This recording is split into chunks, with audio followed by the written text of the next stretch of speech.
La voz de tus miedos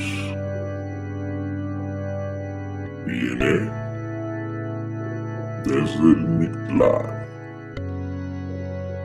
Bienvenidos.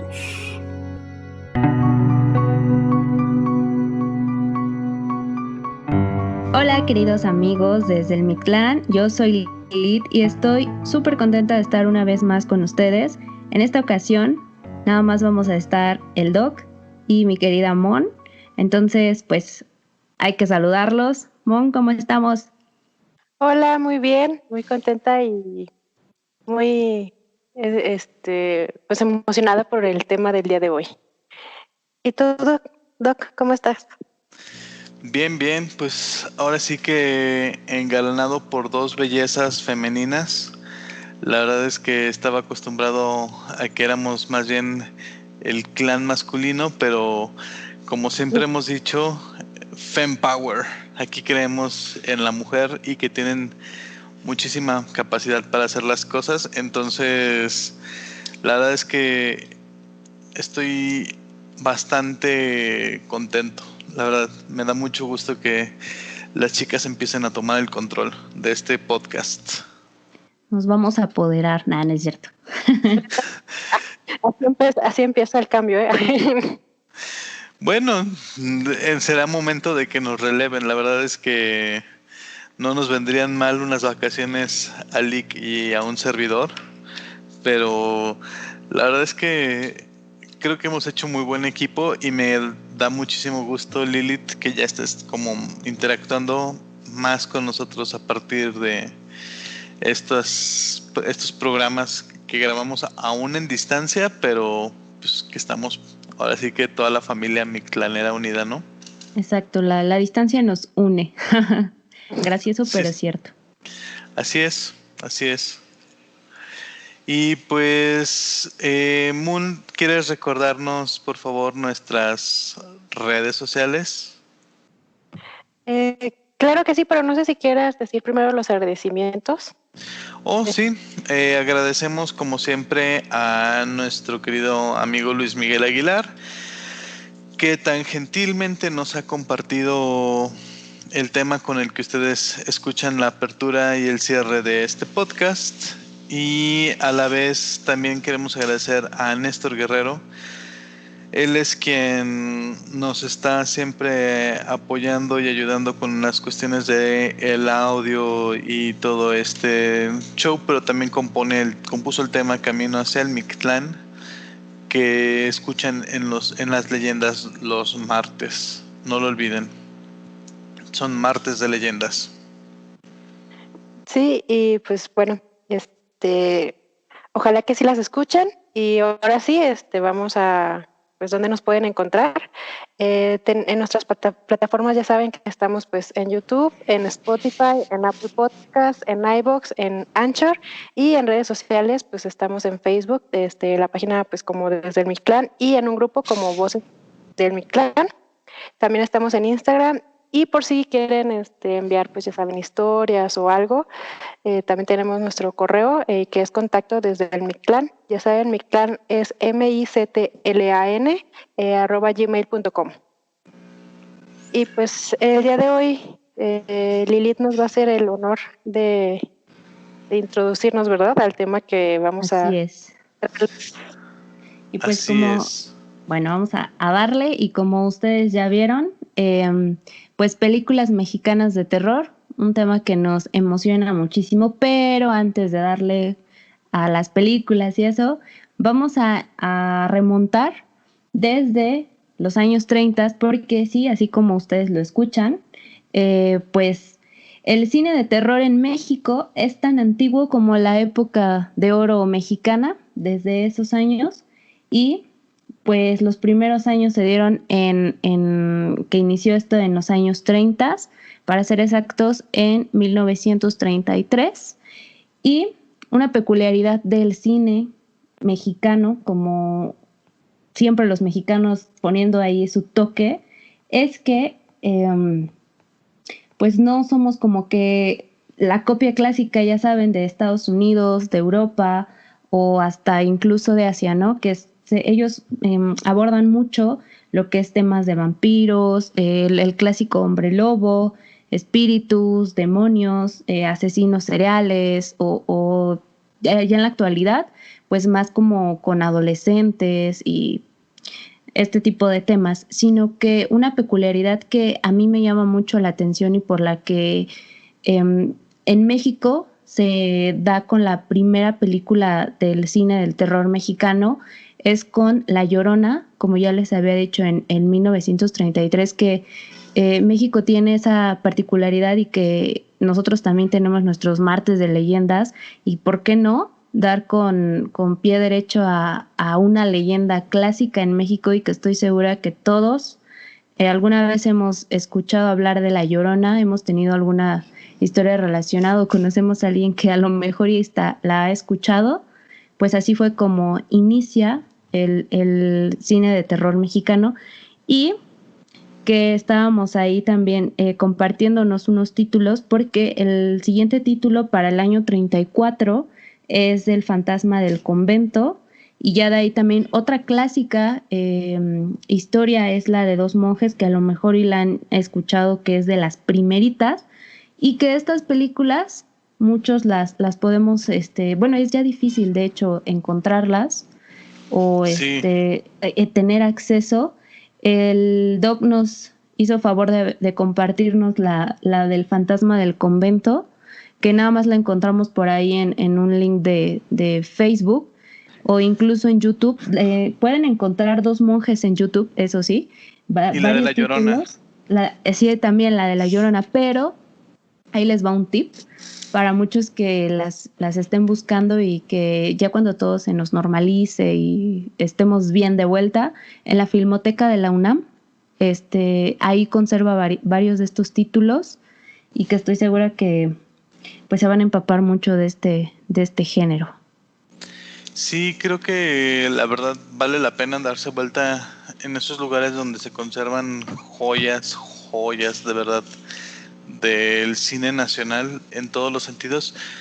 Pero amigos, yo creo que hemos oído hablar de las películas clásicas de terror hollywoodense, que Drácula, Frankenstein, El Hombre Lobo, Nosferatu, El Despertar de los Muertos o La Noche de los Muertos Vivientes.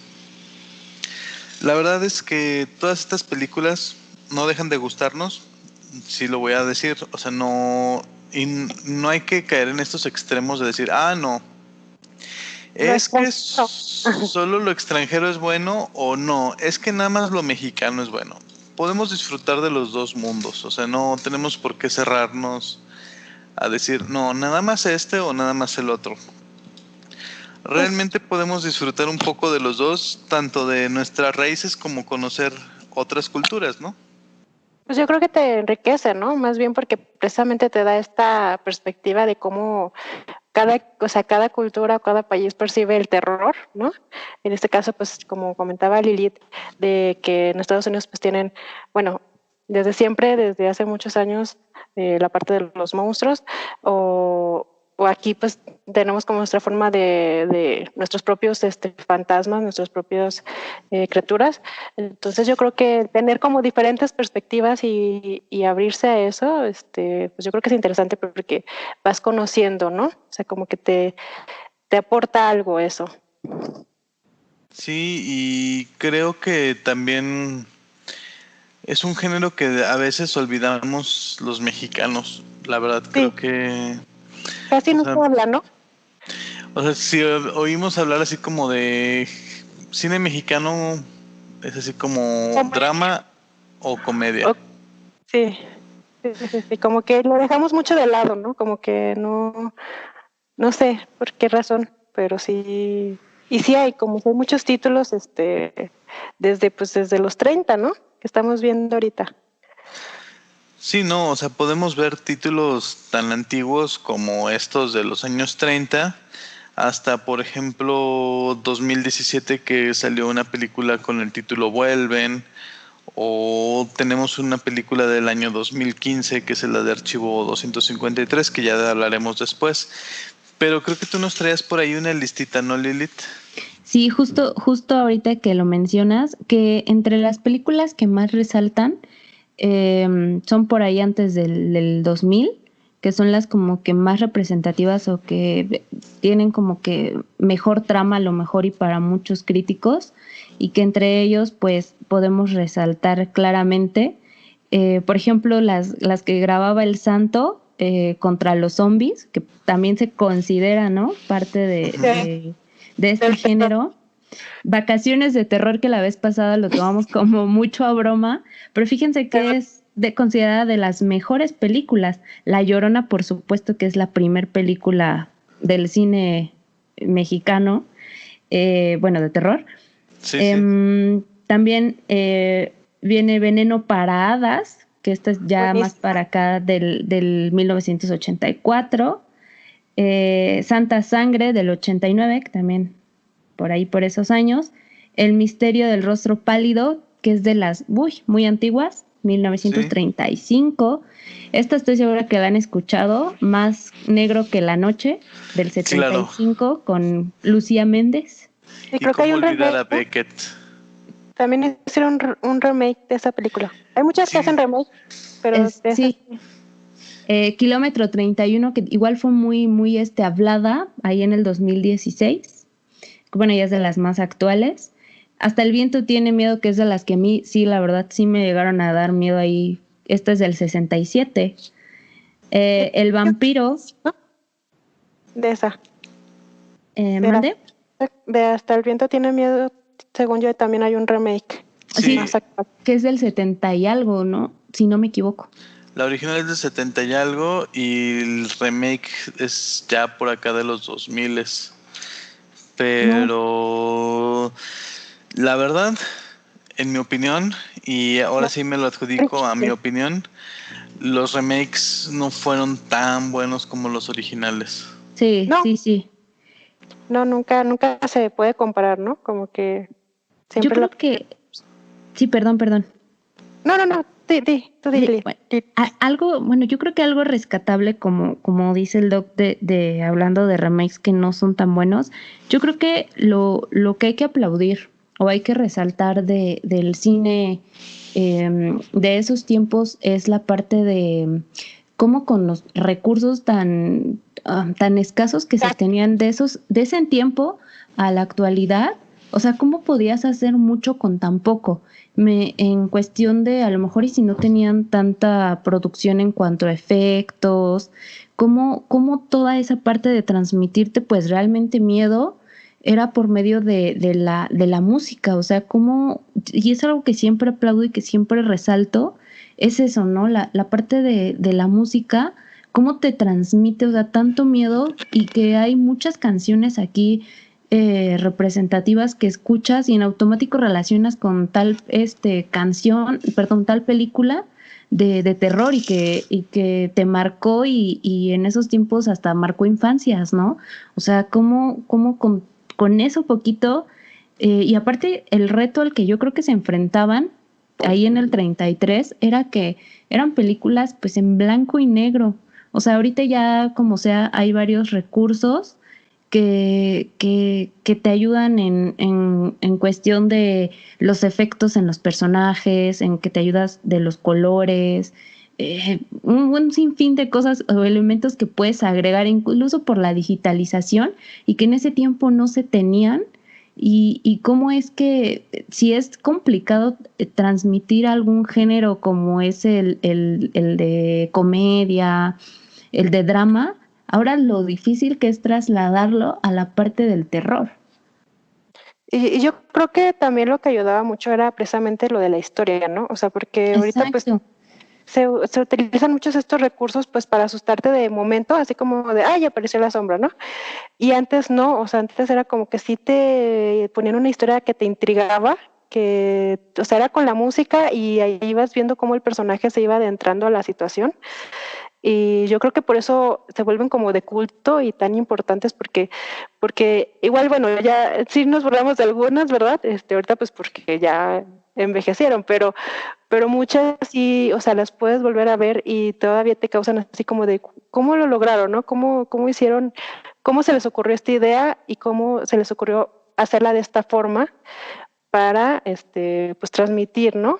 El miedo o el terror. Y aparte la sensación, ¿no? A lo mejor y como dices, ¿no? Ya a lo mejor y pasan años, vuelves a ver cierta película y ya no te causa como ese miedo, pero sí recuerdas que tal escena o tal personaje te marcó y como que se lo transmites con quien lo estás viendo, ¿no? Así como que de, mira, justo en esta escena me acuerdo que me daba muchísimo miedo o sí, ¿no? O sea, revives ese momento. Así de, me daba miedo el muñeco, no sé, o sea que decías, no, me acuerdo que ni podía ya ver muñecos porque me acordaba de la película, ¿no? O sea, Exacto, sí.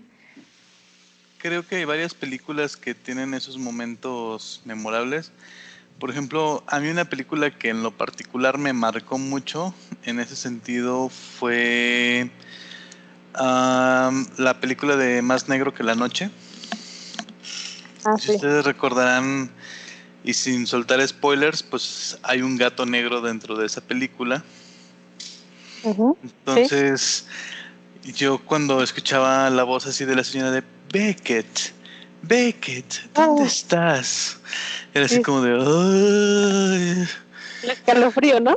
Sí, y de hecho, creo que gracias a esas películas, como bien decías, Lilith, o sea, sin mucho presupuesto, lograban crearnos efectos tan entrañables que, o sea, yo me acuerdo que cuando vi esa película me daba miedo voltear a ver los lugares vacíos y oscuros porque decía, es que me va a aparecer, me va a salir. Y es que sí te marcan.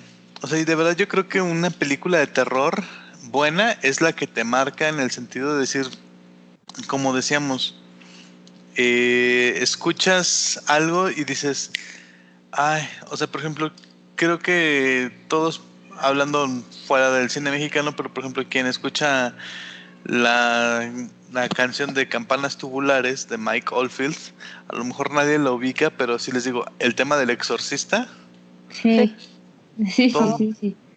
todo el mundo en ese momento es así como que empieza el tiriririririririn, tin, tin, tin, tin, tin, tin, y te quedas así de, ay, Diosito.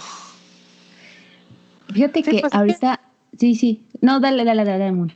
nada más para complementar, pues sí, lo mismo, ¿no? De que, o sea, de que te quedas con esta cosa, con ese algo, pues en este caso, por ejemplo, decía también de las muñecas o así, que ya está, como que o sea, que una buena película de terror creo que te cambia después de verla, ¿no? O sea, que sales y ya no eres la misma persona, ¿no?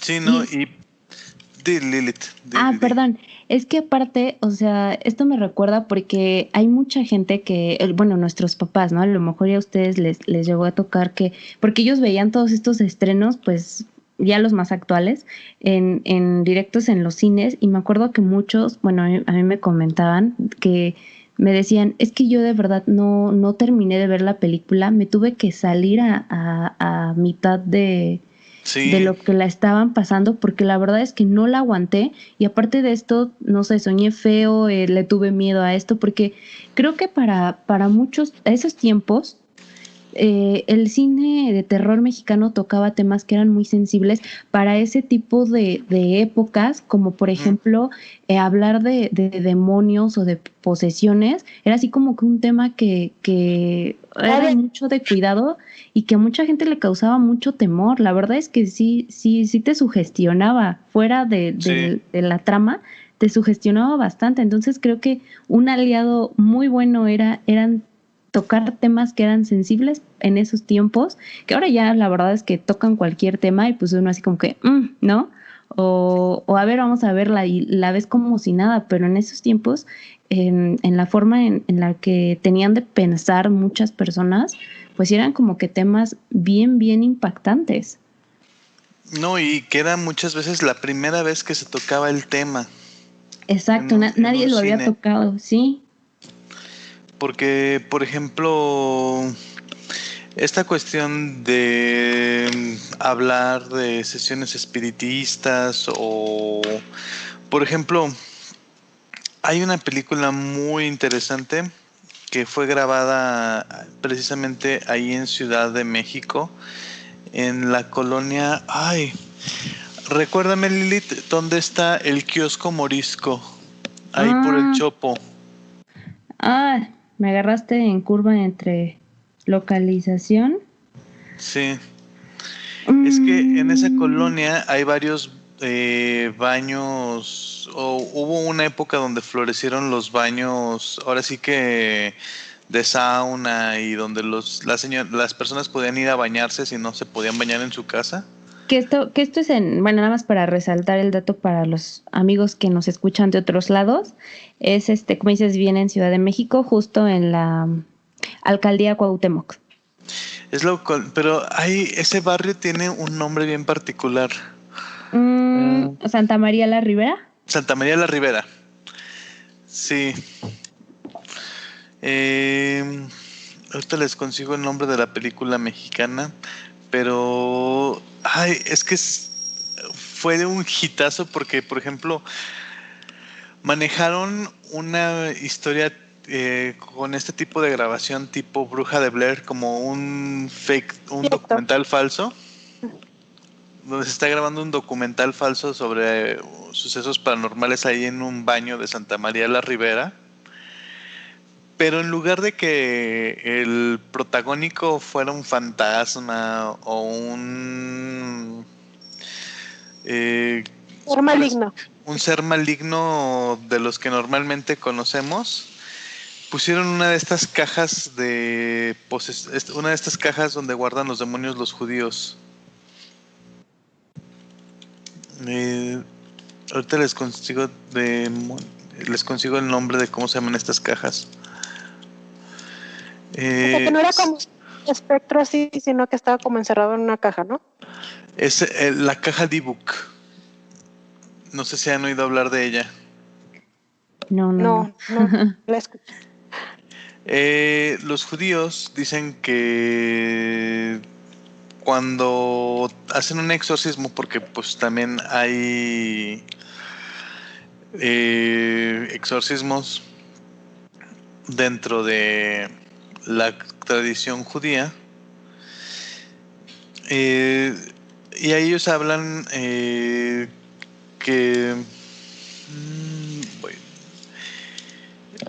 hablan acerca de que cuando se hace un exorcismo,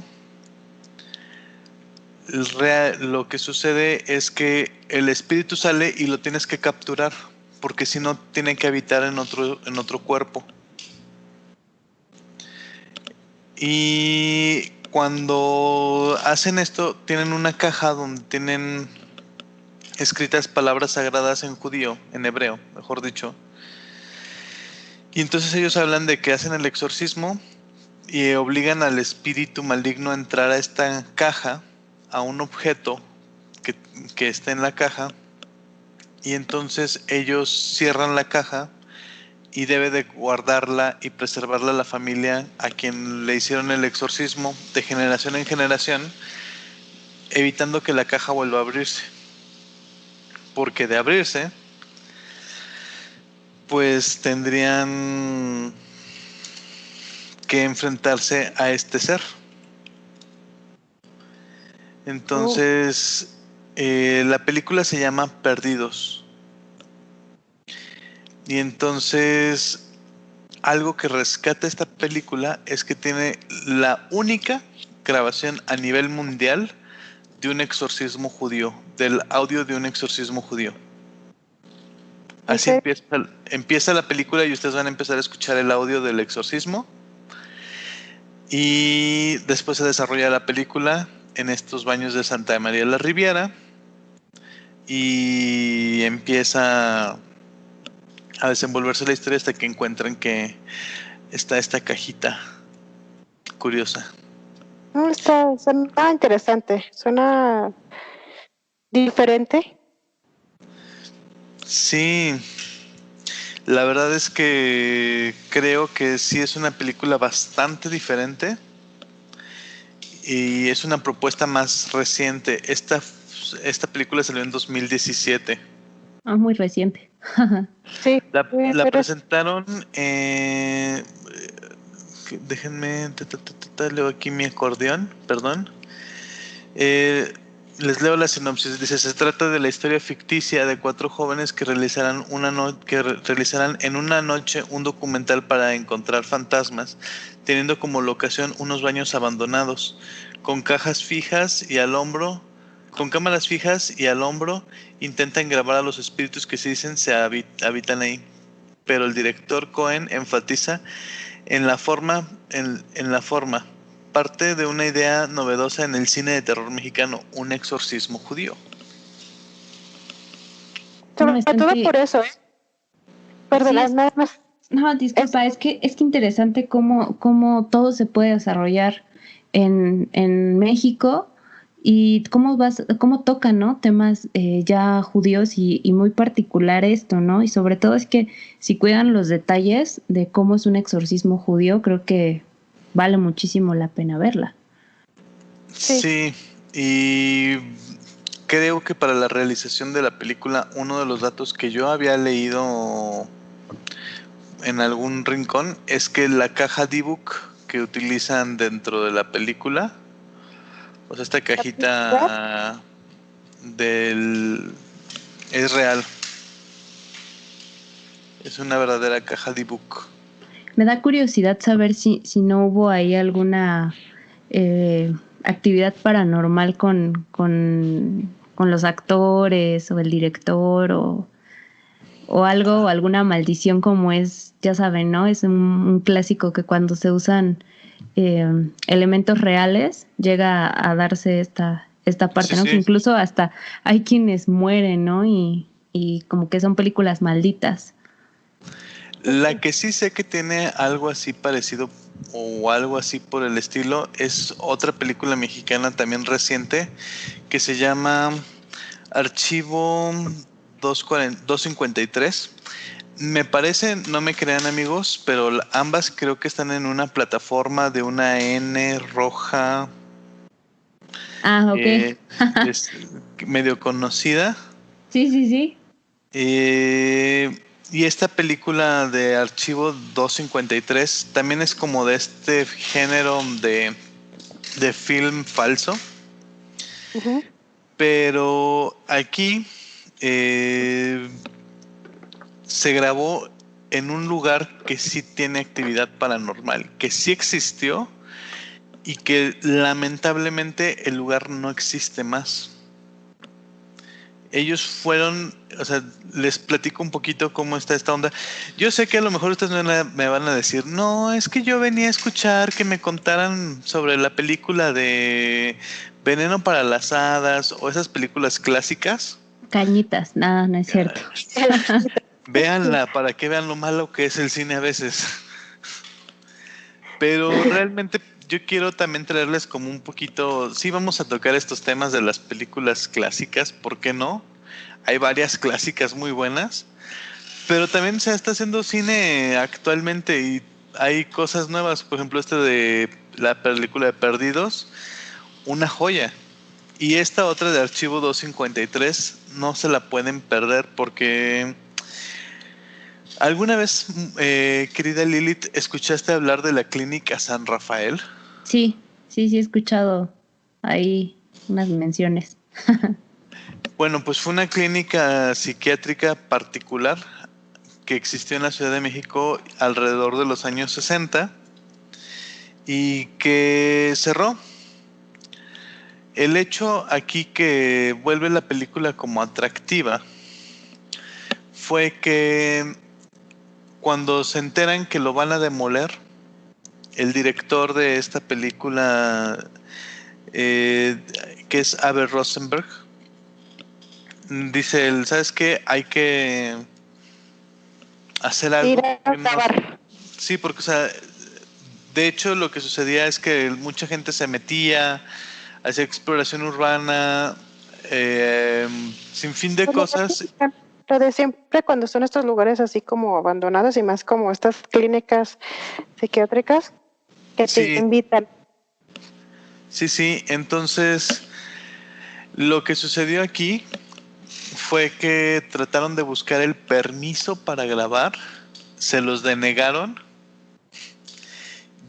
Y como ellos lo hacen en la película, se meten a grabar sin permiso. Entonces la película está grabada sin permiso de los dueños de la clínica. Que por cierto, esta clínica está ubicada ahora en lo que es la alcaldía Tlalpan, al sur de la Ciudad de México, y que, bueno, pues ahora es como ya lo dijeron, no existe ya, No pero existía. pues ahora es un centro comercial. Sí, y de hecho los guardias reportan actividad paranormal. Justo ese punto quería abordar, ¿no? O sea, porque aquí se explica la clásica historia de en esta escuela antes era un panteón, pues ahora sí con la plaza, esta plaza antes era una clínica psiquiátrica, y entonces creo que ahí sí hay, exacto, y creo que sí hay bastante, y sería interesante abordar todo ese material que tienen los guardias, porque sí ha de estar fuerte la actividad ahí.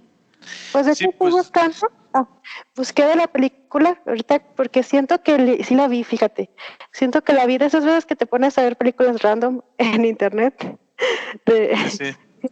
Que sí, porque recuerdo algo de una trama similar que llegué a ver, de que se metían a un hospital y grababan y les empezaban a pasar ciertas cosas y se volvió un poco extraño al final.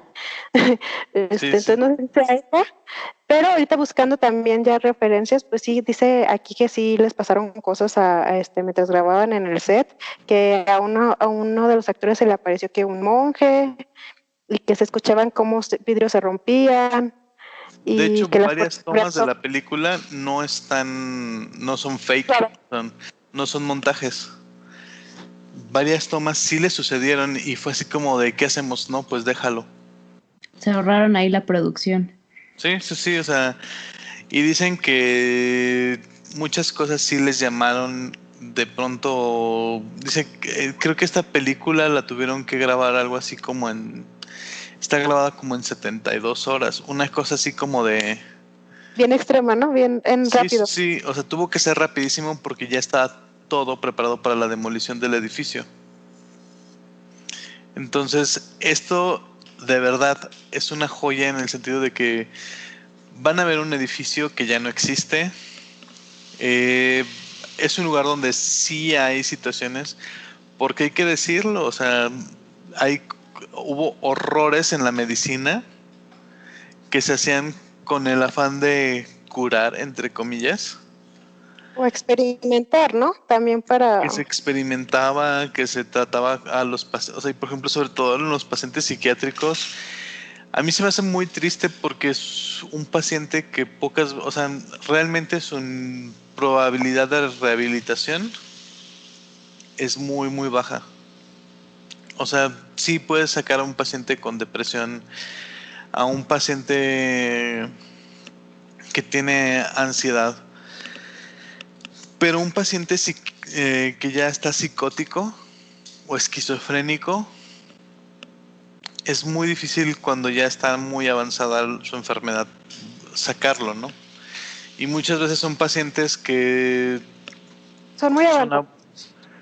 Pues son abusados, son maltratados, son olvidados por las familias. Entonces imagínense todo eso en un edificio, toda la carga energética que guardan esos edificios. No, pues está muy interesante. Bueno, o sea, yo sí voy a rever la película. Bueno, si es la que yo creo que es, entonces la voy a rever, si no la voy a ver. Porque sí, es un tema pues interesante. Como dices, pues siempre los hospitales psiquiátricos siempre tienen esta parte muy oscura porque pues sí, o sea, no solamente, o sea, de que pues, la misma persona, pues si tienen estas enfermedades extremas que ya no se pueden controlar con medicamentos realmente, pues sí está muy intenso, pero sino que también muchas veces, sobre todo, bueno, todavía lamentablemente hay muchos lugares, que aunque tratan de curar realmente con el tipo de ambiente que generan y cómo los tratan, lo único que hacen es empeorar. Pero antes era peor, ¿no? Antes era muchísimo peor.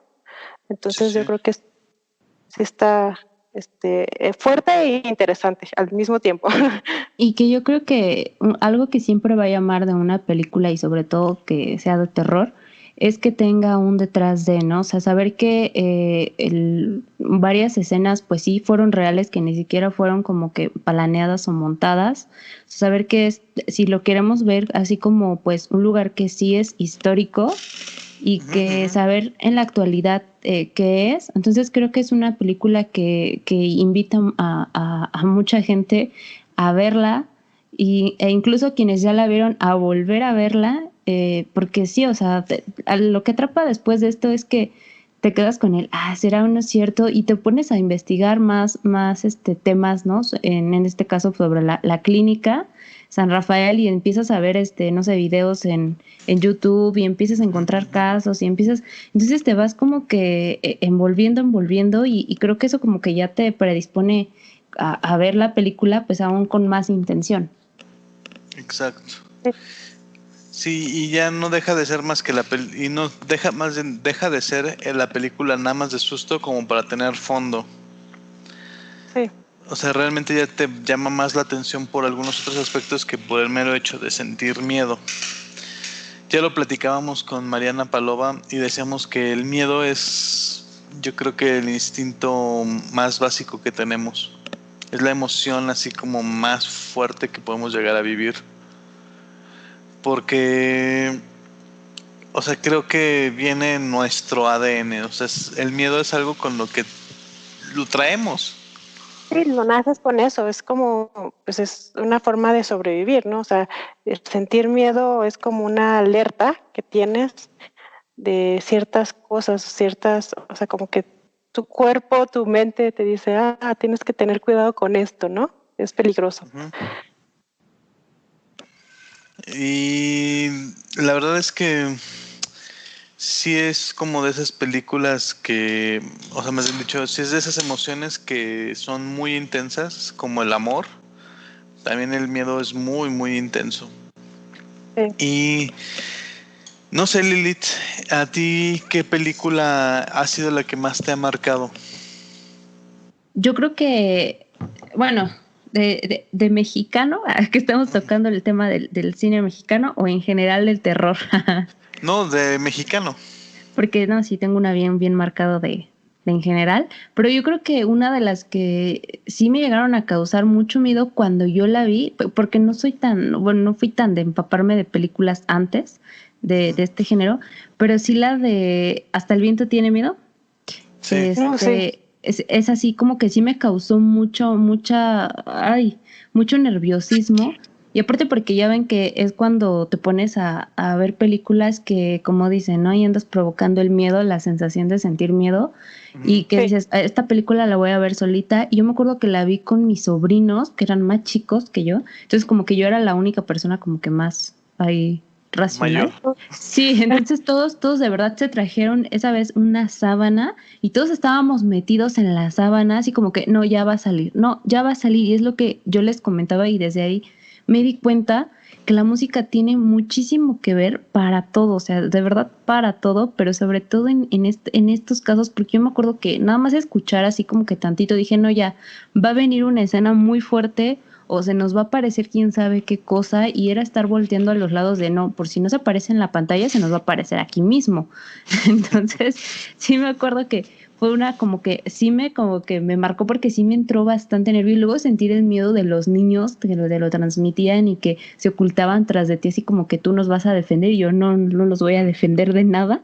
Entonces sí fue una película que la disfruté pero la sufrí a la vez y me acuerdo que esa vez vi la primera versión y el remake y que sin duda pues yo me quedo con la versión original, sí, sin duda. Es que, ¿sabes qué?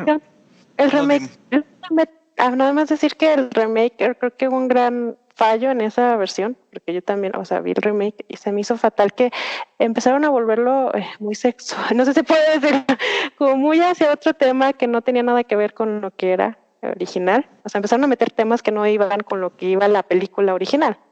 Entonces, como que decías, pues es que no, o sea, como que te distraían de lo importante, no sé si...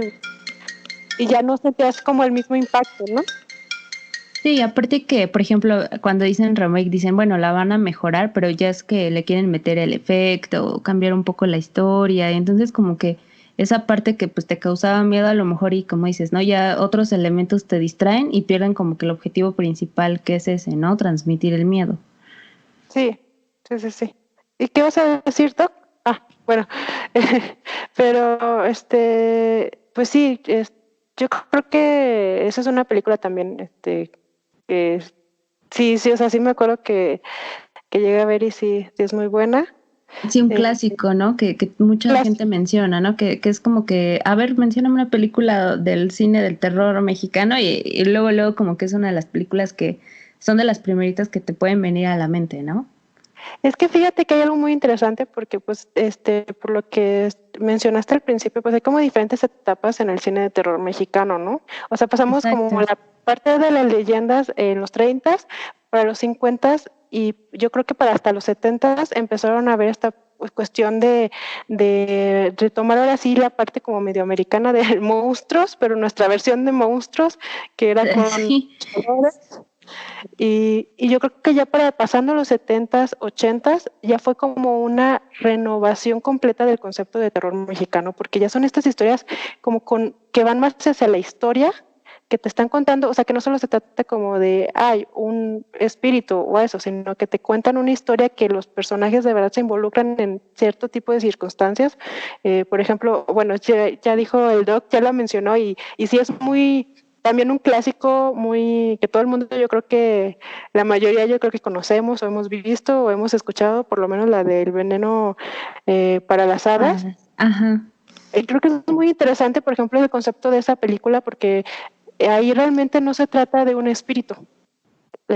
O sea, es todo, o sea, se enfoca realmente a estas niñas.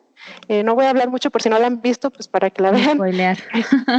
Pero es muy interesante el concepto que maneja por cómo es toda esta parte como mental, como del juego de las niñas. Y es muy diferente, ¿no? A solamente el aparecido o así. O sea, yo creo que ha habido esa como evolución en el cine mexicano. Y a mí, por ejemplo, esa a mí me impactó mucho por esto, por cómo se manejó el concepto y de lo que hablaba la película y al final como que te quedas así de, ¿qué? Como que sí te impacta en ese aspecto porque está diferente, es una cuestión diferente, otro tipo de perspectiva del mismo tema. O sea, que no todo es solamente espanto, sino que es como esta misma historia de cómo te van metiendo a que sientas que eres el mismo protagonista que estás ahí, ¿no? Aunque Sí, sea una aparte, película viejita. Sí, justo. Y es que, ¿sabes qué? También yo creo que el cine, como todo, va evolucionando conforme la sociedad lo va haciendo, ¿no? Conforme la sociedad te va permitiendo hablar de ciertos temas y que como, ahora sí que retomando lo que decías, en los 60s fue cuando que salió lo de los luchadores, que ya era Blue Demon y El Santo, y que salieron bastantes películas por ahí del 65 hasta el 68 y por ejemplo, en los años 50 ya se tocaban temas como El jinete sin cabeza, que también es una leyenda que es como un clásico, ¿no? También mexicano. Y ya en la parte que dices que es que se le conoce como la época dorada del cine del terror aquí en México, que ya son temas como tú lo mencionas, ya que son más abiertos y que de hecho Veneno para las Hadas es del 84. Entonces ya son como temas que se van abriendo un poquito más a tocar otros temas que igual y empiezan a dejar un poco de ser sensibles para la sociedad que en esos tiempos pues vivía, ¿no? Y que ya en los 90 pues ya agarran, ahí se dejan ir como hilo de media y ya agarras todos los recursos y ya pues tocas temas más americanos. ¿Mande? Ya es como una mezcla de los 90, ya es como que ya se acabó los recursos, Sí. o sea, como que ya es saber de dónde puedo agarrar y formar como una nueva cosa, pero ya es como más... Sí, como más O sea, como que ya, revolucionario, ¿no? En temas, o ya que tocas otros países y ya como que tocas más sí, culturas. como que se abre, ¿no? A que ya, pues precisamente yo creo que precisamente en los 90, como pasó esta situación del Tratado de Libre Comercio, que hizo que hubiera este ya intercambio más fuerte con Estados Unidos y con otros países, ¿no? Que ya se empezó a abrir México a otros lados, yo creo que se refleja, ¿no? Ahí mismo en las películas, de cómo pues, fue cambiando la perspectiva incluso de eso, ¿no? De que antes era muy local, muy nacional, muy temas de aquí, y ya pues para los 90 ya empieza a abrirse a, no, bueno, no solamente es aquí, también pueden pasar en diferentes lados o se pueden traer ciertos elementos de ciertas culturas y jugar con ellos, ¿no? Sí, exacto, sí, ya resaltas más temas, abarcas más temas. Sí, creo que el cine mexicano pasó como por muchas etapas y, por ejemplo, yo creo que una de las primeras como experiencias de crossover, por así llamarlo, como de combinación entre lo nacional y lo internacional, es precisamente una película que no sé si ustedes conocen al director, ¿han oído hablar de Luis Buñuel? Sí, claro, claro. Es un... ¿Y sabían que dirigió una película que muchos llaman de terror en México? Sí, pues de hecho tiene varias, ¿no? Pues tiene varias, pero hay una en particular que es, o sea, porque por ejemplo tienen el ensayo de un asesino, Uh-huh. que es como un problema más bien como psiquiátrico y de angustia y de estar pensando en que si va a cometer o no el asesinato. Pero hay una película en particular que muchos críticos sí la consideran una película surrealista, pero que es tal el surrealismo que raya en el terror o en el suspenso. Y esta película se llama El Ángel Exterminador. Es una película no muy conocida que él grabó en el 62. De hecho, la estrenó el 16 de mayo del 62 en el Festival de Cannes. Y es una película bastante peculiar. De hecho, si no me equivoco, la van a poder encontrar en el mismo canal donde nosotros publicamos nuestros videos. En el YouTube van a poder encontrar esta película. Muy buena, por cierto. Y es que hay varias películas que no tienen la atención de los reflectores de la audiencia como normalmente se esperaría. Otra de ellas, por ejemplo, es la película que se llamó de humor negro, pero que también cuenta con sus elementos bastante tétricos y oscuros, que se llamó El esqueleto de la señora Morales. Del año 59, todavía dentro de la era o la época de oro del cine mexicano. Entonces, sí hay varias películas que la verdad no deberían de trascender. Por ejemplo, la del pseudo investigador paranormal charlatán de la calle de Cañitas. Ya creo que ya todos sabemos cuál.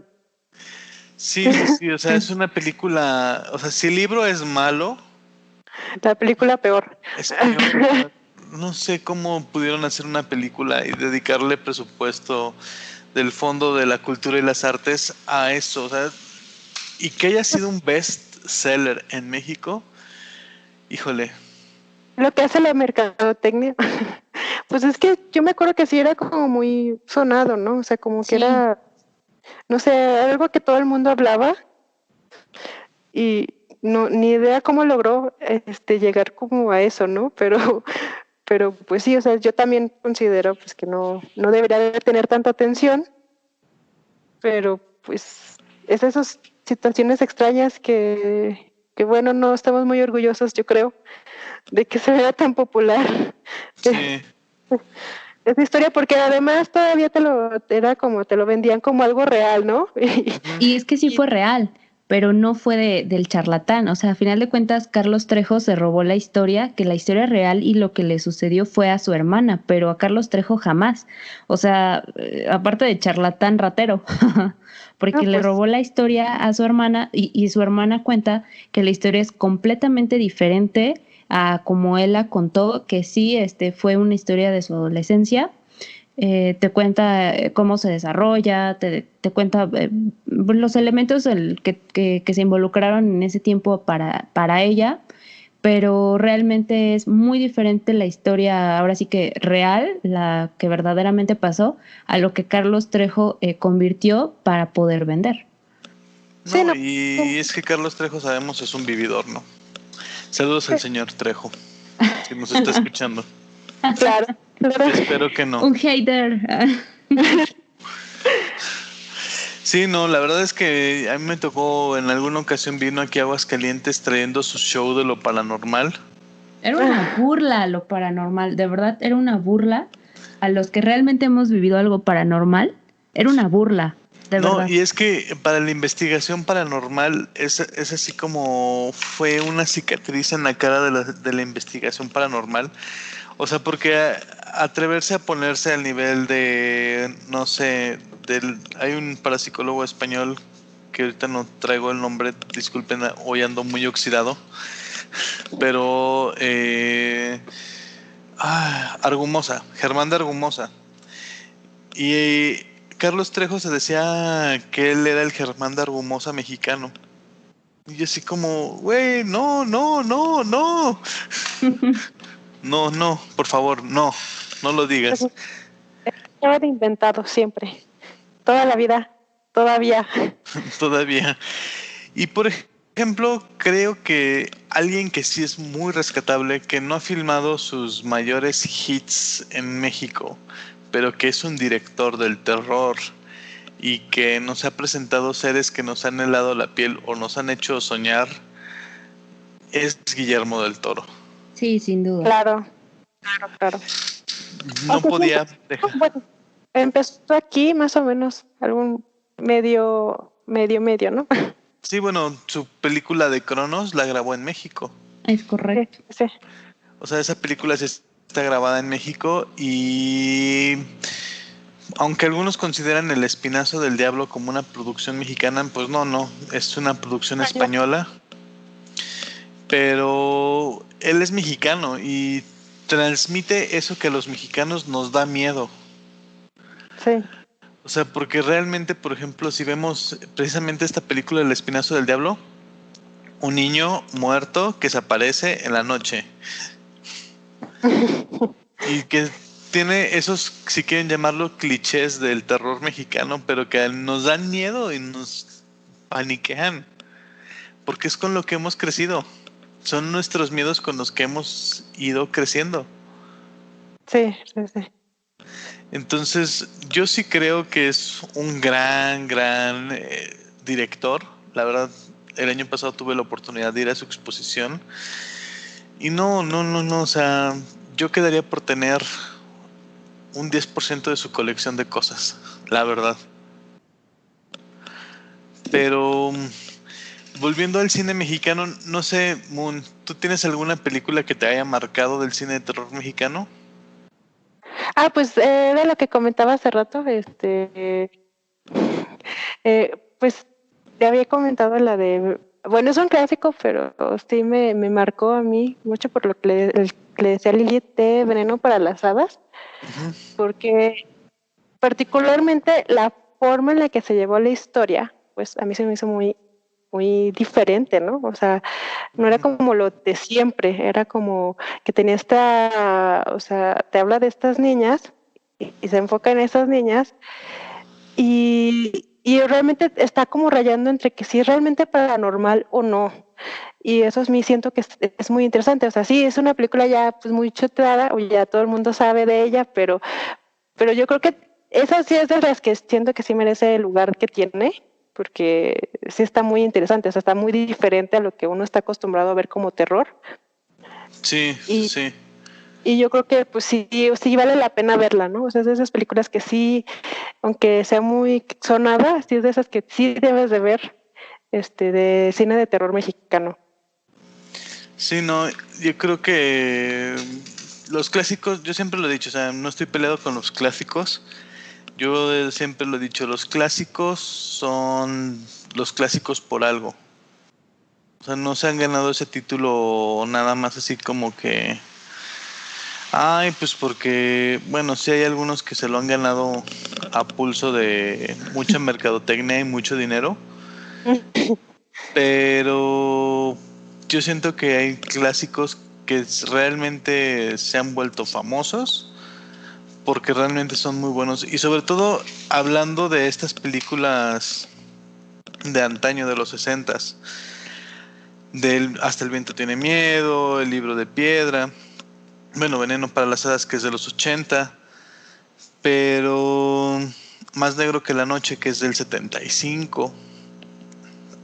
La verdad es que sí hay mucho, mucho, mucho que aprender de esos clásicos, donde de verdad uno se pone a pensar. Y bueno, al menos yo lo veo desde mi perspectiva de decir, a ver, no tenían muchos recursos, como decía Lilith. Realmente no había muchas tecnologías como pueden tener hoy en día para hacer tantos efectos especiales.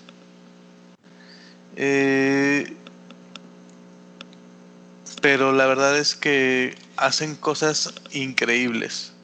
Increíbles. O sea, de verdad, el aspecto de que nada más escuchas el sonido del viento y se te eriza la piel. Y Sí. esas tramas, ese manejo de las luces, de todo está súper bien manejado.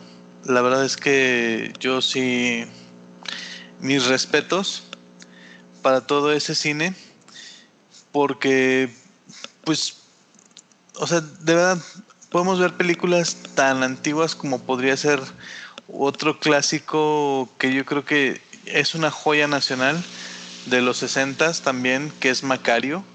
Uf, sí, Sí, sin duda. claro. Y aparte que te deja una mega anécdota, o sea, perdón, una mega reflexión, o sea, algo, Sí, o sea, bueno, todo el libro, la película, o sea, muy sí, buena. sí. Sí, Macario es uno de esos libros y de esas películas que la verdad no son de mucho susto, no son de mucho miedo, pero la verdad dices, wow, es una joya. Te muestran la tradición de Día de Muertos de una manera muy folclórica, la cosmovisión de Dios, del diablo, de la muerte.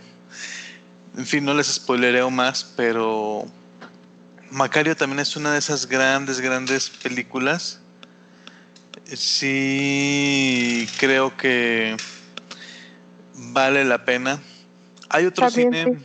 que es como de otro tipo, donde hubo una época medio rara en los 70s, donde salió películas como Satánico Pandemonium o esta otra, también del 77, Alucarda, la hija de las tinieblas, donde precisamente ya se empieza a usar más bien de este contenido, como bien decías, Moon, como más sexualón, y se distorsiona, se pierde por completo El punto, ¿no? el punto del terror. Yo creo Sí. que sí es sí es válido esta sensualidad que de pronto se mezcla con el terror, porque siempre como que ha ido De la mano un poco, de ¿no? la mano un poco por esta cuestión de los tabús, de hablar de la sexualidad, Sí. porque escandaliza. Pero, por ejemplo, también mm, hay un film que no puede ser determinado o llamado film. Es una conglomeración de películas que se llama México Bárbaro. Salió en Ah, 2014. Y ahí sí, la verdad es que reunieron muy buenos cortos mexicanos con respecto a esta visión de la muerte y del terror. Hay uno que me no deja, tanto. me deja con mis dudas, pero la opinión que cuenta es la de ustedes, al final de cuentas, queridos oyentes. Pues sí, yo creo que si decimos todo esto es para pues invitar, porque muchas veces, ya lo mencionamos, muchas veces pasa como que te concentras, como que a veces menospreciamos lo que tenemos y nos enfocamos, pues, o sea, creemos que terror, pues las películas, como tipo, no sé, El Conjuro, El Exorcista y así, ¿no? Y dejamos mucho de lado lo que tenemos aquí, que precisamente lo que decía el doc, ¿no? Que esto no solamente son películas viejitas, sino que también hay películas modernas que tienen temas interesantes y que muchas veces no les prestamos atención porque tenemos como que esta idea de que en México, o sea, ya, por ejemplo, en la actualidad ya no se saca nada bueno, ¿no? Y yo creo que es darle como esta oportunidad, por eso es un tema interesante, ¿no? Para dar oportunidad y que se muestre que pues hay de dónde tomar y de diferentes perspectivas del terror, tanto como Pedrito ahí en sus Sí, vacaciones sí, del sí. terror, como esto de México Bárbaro, ¿no? O estas que ni siquiera, o sea, están rayando entre que es terror y que es otro género. O sea, hay de dónde agarrar, hay de dónde ver y es interesante pues darse esa oportunidad de verlas de verdad y de apreciar pues eso, ¿no? De igual y si es de una época diferente, si es de los 70, 50, 30, pues darte esa chance de decir, no, pues es cierto, no había tantos recursos como ahorita. Y si es actual, pues decir, bueno, cómo lo están manejando, cómo están mostrando este tema, ¿no? Como el que mostrabas más bien mencionabas de la caja o del Ujú. documental falso del psiquiátrico que hasta resulta que no es tan falso. Eh, Sí, entonces yo sí. creo que es bueno, ¿no? Sí, la verdad es que vas viendo puntos de vista diferentes y vas aprendiendo más y sobre todo pues de algo que es nuestro, ¿no? Que es México. Yo estoy muy Sí, de acuerdo con ustedes. Creo que México es muy rico en todo y no, sobre todo no podía ser esta la excepción también en el cine. Y qué mejor que sea de terror, con grandísimos directores, con muy buenos repartos, pero sobre todo porque toca partes históricas. Creo que ver películas desde el inicio que fue, que ya lo mencionábamos, desde el 33 hasta en la actualidad, es como hacer un viaje a través del tiempo porque hay muchos elementos históricos que hablan de México, que hablan de la forma de ser y de pensar de la sociedad en esos tiempos y que también para la gente que vea cómo ha ido evolucionando, cómo nos hemos ido transformando como país, creo que eso te enriquece aún más. Sí, la verdad es que te construye, te da bases sí, y sobre todo creo que existimos una comunidad bastante grande de personas que nos gusta este género del terror. Entonces, la verdad es que yo sí creo que estaría bien voltear un poco. No digo como les decía al principio, o sea, no siento que sea malo ver el cine extranjero, pero también voltear a ver que aquí en México se están haciendo buenas cosas y sobre todo también se hicieron buenas cosas. Entonces, y la invitación, si no te gusta el cine nacional, adelante, haz algo tú. O sea, creo que no sí, nada más claro. no nada más basta decir así como, ay, no, es que el cine mexicano es tan malo. También se vale decir, a ver, bueno, es malo, pero tú querías para mejorarlo, ¿no? Sí, claro. Y creo que estamos en una época en la que ya no Hay muchas cosas. necesitas, no, y ya no necesitas como tanto equipo. Yo creo que ya hasta hay teléfonos celulares que tienen mucho mejores cámaras que muchas cámaras de grabación. No, incluso o sea, puedes hasta hacer tu propio cortometraje, por ejemplo, con dibujos, no sé, o sea, hay como muchas opciones, o sea, Sí, como sí. que en internet y todo, hay muchos programas, hay muchas formas de hacer y pues de, pues uno puede, o sea, sí puedes, ¿no? No es como que antes, pues sí, te tenías que limitar a tener cierto tipo de equipo y cierto tipo de cosas, de luces. Ahorita siento que tenemos, por suerte, esta capacidad y pues sí, recursos, ahora sí, para poder decir, no, pues me voy a lanzar con mis amigos a hacer, igual en una superproducción, ¿verdad? Pero sí un corto, por ejemplo, ¿no? Así que esperen próximamente desde el Mictlán Films. Ya, Exploración urbana. Eso estaría genial. La verdad es que es algo que tenemos todavía que estamos ahí discutiendo. Pero pues bueno, creo que ya estamos excediéndonos un poquito del tiempo, siempre nos queridas pasa, amigas. siempre Siempre nos nos, pasa.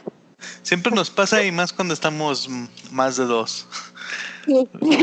Realmente cuando estamos toda la familia y son estos temas como muy amables, que yo, o sea, fácil, o sea, yo creo que podemos seguirnos otra hora hablando todavía de la tía Alejandra, El espejo de la bruja, otros films, El escapulario. por ejemplo, esa del fantasma del convento, un dato es que está grabada en el museo de Tepoztlán, Tepozotlán, ¿verdad? Sí, Tepozotlán. Sí, Tepozotlán, que es actualmente se aloja lo que es el Museo Nacional del Virreinato. es correcto. Entonces, de hecho, yo quiero ir a conocer ese lugar. Es uno de los lugares que me falta. Ese y el Desierto de los Leones son así como dos puntos que tengo que ir a conocer ahora que acabe la endemoniada cuarentena, que ya es como noventena, sesentena. Pues más bien octava. que regresemos como que esté como más en control la situación, ¿no?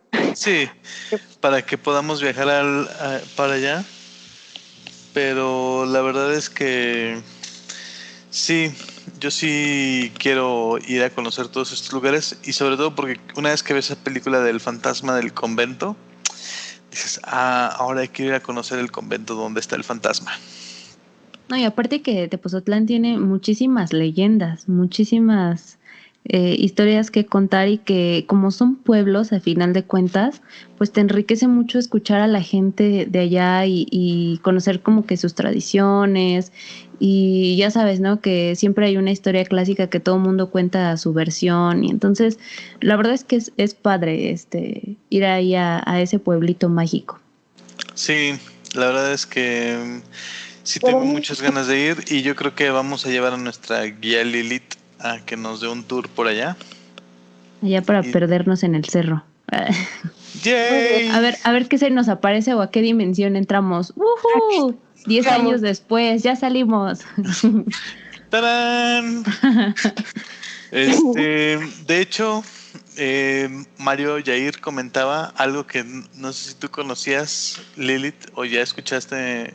Pues estuviste con nosotros en ese episodio. Sí. Pero ese lugar no se conocía mágico hasta que Aleister Crowley dijo que era mágico. Y mágicamente fue mágico. Y mágicamente fue mágico por Aleister Crowley. Entonces, cambiaron las cosas con eso. Oh, Mr. Crowley. Pues igual Pero- yo creo que sí, sucedería lo que ya habíamos llegado a mencionar alguna vez, lo del tulpa. Sí, Igual pues también. la gente ya cree que sí es místico, un punto de energía y así. Ya es un punto de energía porque la gente se concentra tanto en dar su energía a ese lugar precisamente, ¿no? Exacto. Sí, pues podría ser. Pero bueno, ya tendremos tiempo de hablar de tulpas y otras cosas. Pero por el día de hoy creo que hemos terminado. Pues Les extendemos mucho. Sí, porque si no nos vamos a extender y yo sé que esto va a acabar mal. Pero, queridos amigos, pues les agradezco Lilith Moon que hayan Gracias. estado aquí con nosotros haciendo este programa. La verdad es que ustedes, chicas, hacen esto súper interesante. No, pues igual, tú también, ¿no? Tienes mucha información. Lili también, o sea, yo creo que aprendí mucho. Siempre aprendo nuevas cosas. Sí, yo también aprendí mucho de ustedes. La verdad es que lo padre de hacer estos podcasts, aunque a lo mejor no tengamos los grandes números de followers, es que pues ¿Aprendemos? aprendemos mucho, Sí. la verdad. Y Sí, yo sí. pues muchísimas gracias amigos por sintonizarnos y estar con nosotros en otro episodio más de Desde el Mictlán, que ya no sé en cuál vamos, pero este es un episodio más. Y pues no nos queda más que decirles cuídense, no quieran convertirse en una leyenda más. Y pues nos seguiremos viendo. Lilith Moon, muchísimas gracias. Gracias a ustedes. Gracias. Dejamos los saludos para la próxima, pero yo soy el Doc y nos vemos hasta la próxima. Nos Hasta vemos. pronto. Bye. Äiti suunnatila suunnatlen. Juuskap.